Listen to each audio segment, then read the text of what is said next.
나는 전능하신 아버지 하나님, 천지의 창조주를 믿습니다. 나는 그의 유일하신 아들, 우리 주 예수 그리스도를 믿습니다.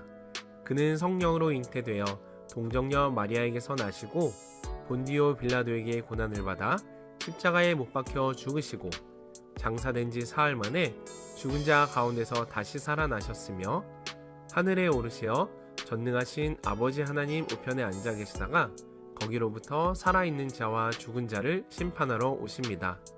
나는 성령을 믿으며 거룩한 공교회와 성도의 교제와 죄를 용서받는 것과 몸의 부활과 영생을 믿습니다. 아멘.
이때 예수께서 갈릴리로부터 요단강에 이르러 요한에게 세례를 받으려 하시니 요한이 말려 이르되 내가 당신에게서 세례를 받아야 할 터인데 당신이 내게로 오시나이까? 이제 허락하라. 우리가 이와 같이 하여 모든 의를 이루는 것이 합당하니라. 이에 요한이 허락하는지라. 예수께서 세례를 받으시고 곧 물에서 올라오실새 하늘이 열리고 하나님의 성령이 비둘기같이 내려 자기 위에 임하심을 보시더니 하늘로부터 소리가 있어 말씀하시되 이는 내 사랑하는 아들이요 내 기뻐하는 자라.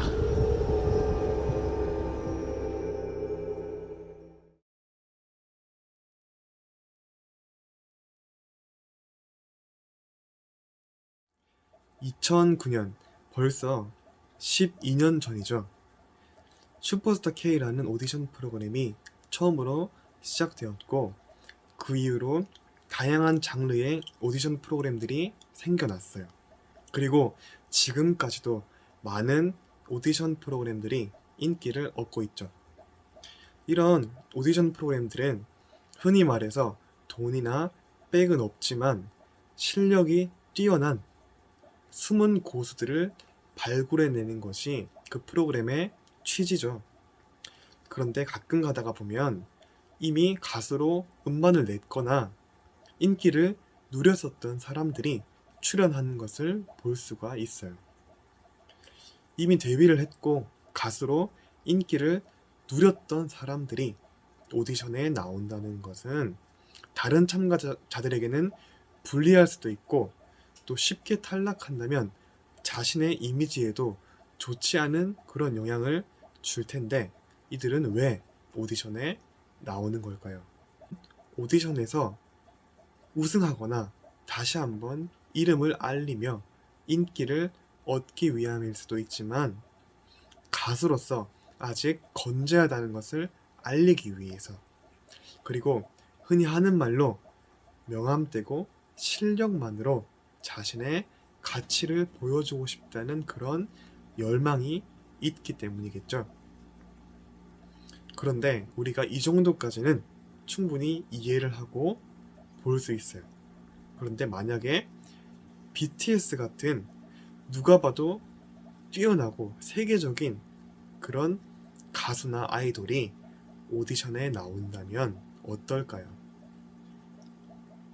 아마 오디션에서 그들을 참가자로 받아주지 않을 거예요. 왜냐하면 그들이 출연할 자격이 없다는 것이 아니라 이미 그들은 우승자의 자격을 넘어섰기 때문인 것이죠.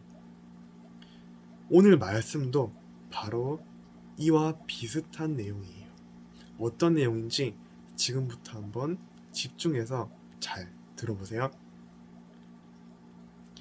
여러분, 이 사람이 누굴까요? 한번 들어보고 한번 맞춰보세요. 낙타의 털 옷을 입었고 가죽띠를 메었어요. 그리고 그의 음식은 메뚜기와 들에서 나는 꿀이었어요. 이렇게 그는 기이한 행색을 하고 광야에 살면서 사람들에게 회개하라고 외치며 다녔어요. 이 사람이 누굴까요? 이 사람은 바로 성경에서 세례 요한이라고 하는 사람이에요. 세례 요한은 사람들에게 회개의 말씀을 전파했어요. 하나님의 나라가 가까이 왔으니 어서 회개하고 하나님을 믿으라는 것이었어요. 당시에 이스라엘 사람들은 자신들은 하나님께 선택받은 백성이고 아브라함의 자손이기 때문에 그 이유만으로 천국에 갈 수 있다고 생각했어요. 그런 그들에게 세례 요한은 오직 한 가지 말씀을 전파한 거예요. 회개하라, 회개하라. 회개가 없다면, 철저한 죄에 대한 뉘우침이 없다면 아무리 아브라함의 자손이라도 천국에 갈 수 없다는 게 그가 전파했던 것이었어요. 구약 성경에 나오는 엘리야 선지자의 모습과 비슷한 행색을 하고 죄에서 회개하고 돌이키라는 그런 하나님의 말씀을 선포했을 때 많은 사람들이 세례 요한에게로 나왔어요. 그래서 요한은 요단 강가에서 그에게로 오는 많은 사람들에게 회개의 세례를 베풀었어요. 물로 세례를 베풀며 죄사함의 세례를 통해서 많은 사람들을 옳은 길로 인도했어요. 물로 받는 세례는 물로 죄를 깨끗이 씻는 것을 의미하며 또 죄인이었던 자신은 이제 물에 빠져서 죽고 죄 씻음 받은 새로운 사람으로 다시 태어나는 것을 의미하는 것이었어요. 이렇게 세례 요한이 요단 강가에서 사람들에게 세례를 베풀고 있을 때였어요. 한 청년이 요한에게로 다가왔고 그 청년은 요한에게 세례를 받고자 했어요. 그러나 요한은 한눈에 그가 누구인지 어떤 사람인지 알아보았어요. 죄에 대한 두려움이 없고 누가 보아도 흠이 없고 순결한 하나님의 어린 양의 모습, 그는 바로 예수님이었어요. 여러분, 예수님은 죄가 있는 분일까요? 없는 분일까요? 최초의 인간인 아담이 하나님의 명령에 불순종하고 선악과를 따먹은 후로 죄가 인간의 마음에 들어오게 되었어요. 그래서 아담의 후손인 모든 인간에게는 죄가 있고 또 모든 인간은 그래서 죄인인 거예요. 그런데 아담 이후로 이 땅에 태어났던 사람 중에서 유일하게 죄가 없는 사람이 있어요. 그분이 누굴까요? 바로 예수님이죠. 예수님이 죄가 없는 이유는 우리가 머리로 이해하기 어려울 수도 있지만 이런 이유예요. 예수님은 완전한 인간이시면서 또한 완전한 하나님이시기 때문이에요. 세례 요한도 이것을 알고 있었어요. 그래서 예수님이 자신에게 세례를 받으려고 하자 세례 요한은 예수님을 말리려고 한 것이죠. 세례는 죄가 있는 사람이 받아야 하는 것이고 또한 오히려 자신이 예수님께 세례를 받아야 한다고 그렇게 생각했기 때문이죠.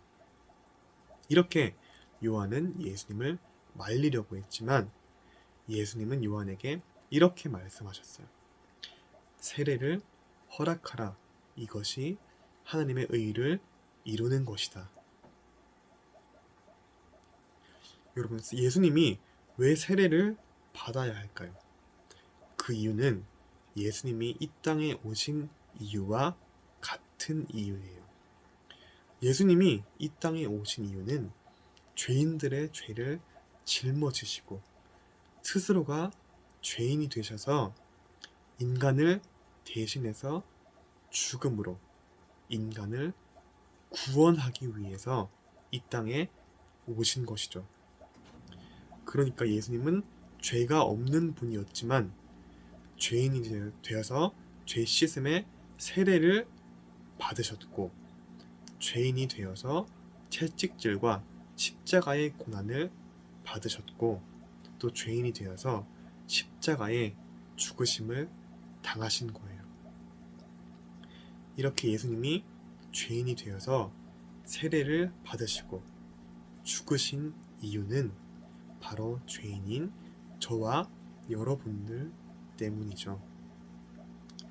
이처럼 여러분, 우리가 오늘 세례를 받으신 예수님의 이야기를 통해서 꼭 기억해야 할 것이 있어요.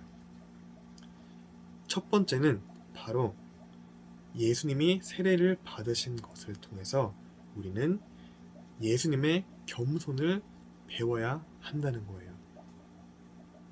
하나님의 아들이 인간이 되어서 이 땅에 오신 것, 죄가 없으신 분이 죄인으로 세례를 받으신 것, 왕이신 예수님이 모든 능력과 권세를 내려놓고 죄인으로 십자가에서 죽으신 것. 이것은 예수님의 겸손이라는 성품이 없었다면 불가능한 일이었어요. 그런데 예수님은 우리를 사랑하셔서 스스로 겸손의 왕이 되셔서 세례를 받으시고 죄인으로 십자가에 죽으신 것이죠. 예수님이 우리에게 보여주셨고 또 그 삶으로 가르치신 겸손을 기억하기를 바래요. 겸손의 왕이신 예수님을 본받아서 우리의 삶에서 우리도 겸손을 실천하며 예수님의 사랑을 그렇게 우리의 겸손을 통해서 전할 수 있는 우리 모두가 되기를 바랍니다. 또 우리가 예수님의 세례를 통해서 기억해야 할 것, 바로 두 번째는 지금 우리에게 가장 필요한 것이 회개라는 거예요. 예수님은 오늘 말씀에서 나온 것처럼 세례를 받으시기 전까지는 하나님의 아들로서 아무런 일도 하지 않으셨어요.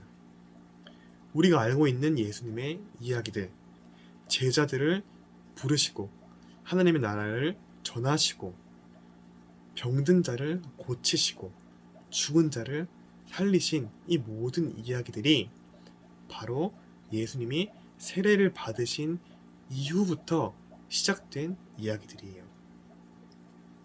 오늘 16절 말씀 우리가 함께 읽어볼게요. 예수께서 세례를 받으시고 곧 물에서 올라오실새 하늘이 열리고 하나님의 성령이 비둘기같이 내려 자기 위에 임하심을 보시더니 아멘. 세례를 통해서 죄사함의 회개가 이루어졌을 때 성령이 예수님 위에 임하셨고 그렇게 성령의 충만함을 통해서 예수님은 하나님의 일들을 이루어 가실 수 있었던 것이죠. 이것은 예수님의 제자들도 마찬가지였어요. 이것은 예수님의 제자들도 마찬가지였어요. 그들이 함께 모여서 회개하며 하나님 앞에 기도했을 때 성령이 그들에게 임하였고 그들은 성령의 능력을 통해서 자신들이 할 수 없었던 놀라운 일들을 이루며 하나님의 복음을 전할 수 있었어요. 이처럼 예수님의 세례를 통해서 우리는 예수님의 겸손을 배울 수 있고 또 그렇게 회개의 세례를 통해서 성령의 충만함과 또 성령의 그 도우심의 능력을 받고 하나님의 일들을 이룰 수 있다는 것을 우리가 배웠어요. 우리 모두 겸손의 왕이신 예수님을 닮아서 겸손한 삶으로 예수님의 사랑을 전하고 또 하나님 앞에 늘 우리의 죄를 회개하고 고백함으로 날마다 성령의 충만함을 받아서 하나님의 귀한 일들을 이루며 살아가는 우리 모두가 되기를 소망합니다. 함께 기도하겠습니다. 하나님 감사합니다. 오늘 예수님이 세례 요한에게 세례를 받으신 이야기를 통해서 우리를 구원하기 위해 스스로 인간이 되고 또 죄인이 되신 예수님의 겸손을 배웠습니다. 또한 성령의 충만과 하나님의 뜻을 이루기 위해서는 반드시 우리의 죄를 고백하며 용서받는 회개가 필요하다는 것을 배웠습니다. 예수 그리스도의 겸손을 본받아 그리스도의 사랑을 전하고 날마다 회개하는 거룩한 삶으로 하나님의 뜻을 이루는 우리 모두가 되게 하여 주시옵소서. 이 모든 말씀 예수님의 이름으로 기도드립니다. 아멘.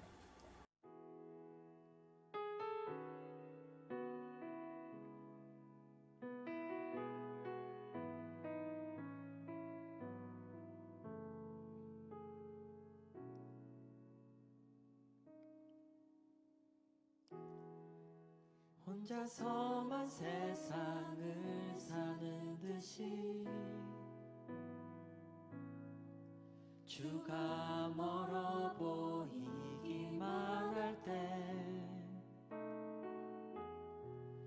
우리는 바라보아야 하네.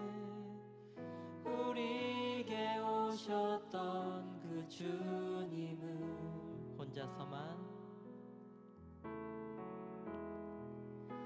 혼자서만 세상을 사는 듯이 주가 멀어 보이기만 할 때 우리는 바라보아야 하네. 우리에게 오셨던 그 주님을 주님이 우리의 아픈 마음을 아시네. 가까이서 우리의 아픔에 공감하시네. 우리 가운데 찾아오셨던 그 주님이 우리의 모든 상황에 공감하시네.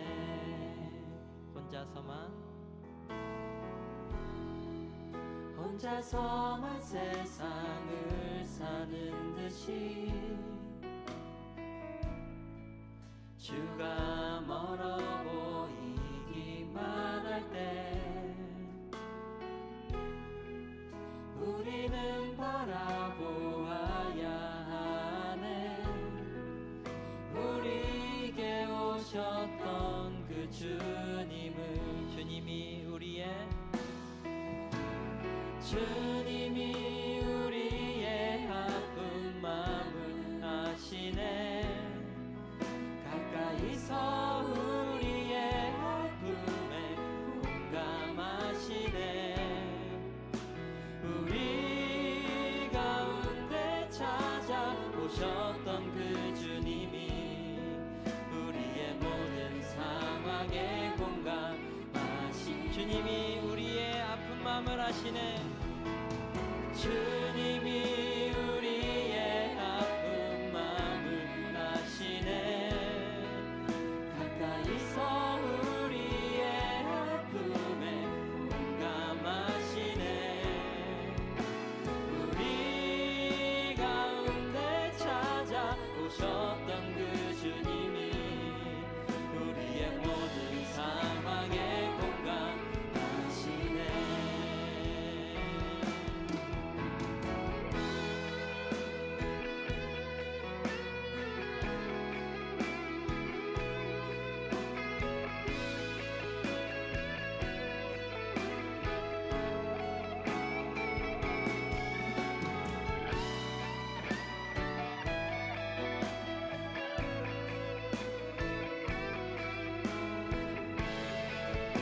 다시 한번 고백하겠습니다.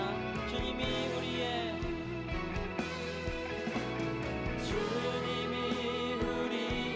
아픈 마음을 아시네. 가까이서 우리의 아픔에 공감하시네. 우리 가운데 찾아오셨던 그 주님이 우리의 모든 상황에 공감. 다시 한번 주님이 우리의 아픈 마음을 아시네. 가까이서 우리의 아픔에 공감하시네. 우리 가운데 찾아오셨던 그 주님이 우리의 모든 상황에 공감하시네. 주님이 우리의 아픈 마음을 아시네. 가까이서 우리의 아픔에 공감하시네. 우리 가운데 오셨던 그 주님이 우리의 모든 상황에 공감하시네. 하늘에 계신 우리 아버지, 아버지의 이름을 거룩하게 하시며 아버지의 나라가 오게 하시며 아버지의 뜻이 하늘에서와 같이 땅에서도 이루어지게 하소서. 오늘 우리에게 일용할 양식을 주시고 우리가 우리에게 잘못한 사람을 용서하여 준 것 같이 우리 죄를 용서하여 주시고 우리를 시험에 빠지지 않게 하시고 악에서 구하소서. 나라와 권능과 영광이 영원히 아버지의 것입니다. 아멘.